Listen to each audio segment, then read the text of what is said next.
6 months ago, I bought an apartment in Dubai.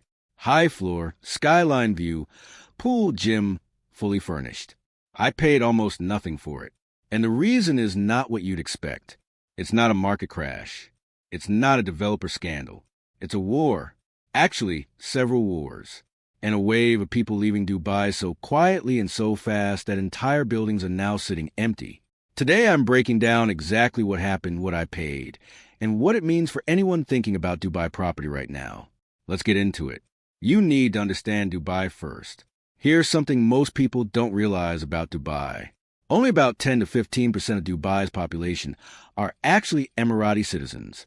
The rest, the overwhelming majority of 3.5 million people, are foreign expats. They came for opportunity, tax-free income, and a lifestyle they couldn't afford back home. And most of them always plan to leave eventually. That one fact changes everything. Because when something goes wrong in the world, when a war breaks out, when a region destabilizes, those people don't stay and ride it out. They leave fast. And when millions of people leave a rental market at the same time, landlords panic, prices drop, opportunities appear. That's exactly what happened. The communities that left, Dubai's rental market was built on specific expat communities. Lebanese professionals, Syrian business people, Iranian traders, Iraqi and Sudanese families. These weren't small groups. Some communities numbered in the hundreds of thousands. They filled entire neighborhoods. Al Nada, Dera, International City, parts of Bur Dubai. They paid the rents, ran the businesses, kept the buildings full. Then the war started. The conflict in Gaza sent shockwaves through Arab communities across the region.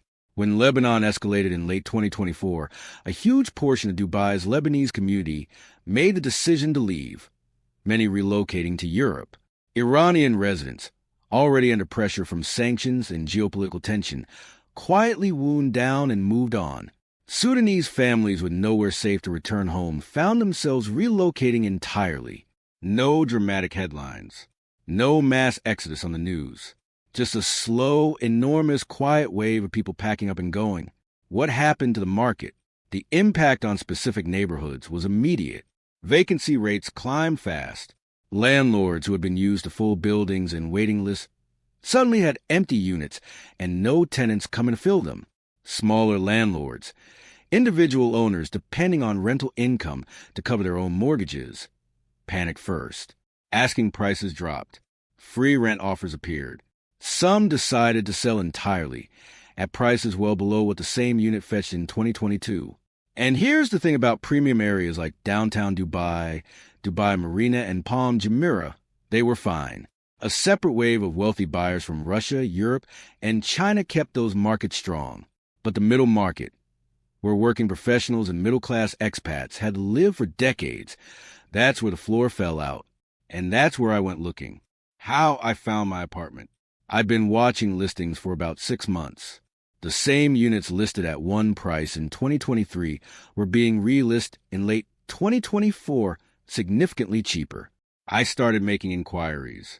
Agents were almost embarrassed by how much room there was to negotiate. One told me directly, sellers just want out. They're not holding firm anymore. I viewed 12 units in 2 weeks. 8 of them were being sold because the owner had already left Dubai or was in the process of leaving. Several were still fully furnished, sofas, beds, kitchen equipment, left behind because the owners didn't want the hassle of shipping a home. The apartment I bought had been listed for months with 0 serious offers. The owner, a Lebanese businessman who had relocated his family to Europe, had dropped his asking price 3 times. I made my offer. He accepted almost immediately. The price I paid was a fraction of what the same unit sold for at the peak. Is it smart or is it a trap? Honest answer. It depends entirely on what you pay and how long your horizon is. The case for it being smart.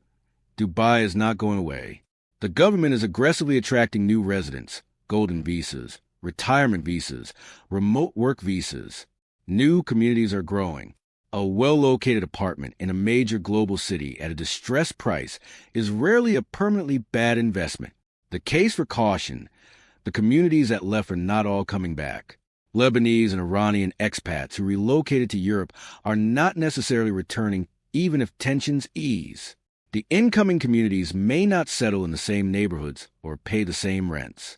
What I know is this: I bought at a price where even a modest recovery gives me a strong return. My rental yield on what I paid covers costs even in a weak demand environment. I bought with my eyes open. That's the only way to do it.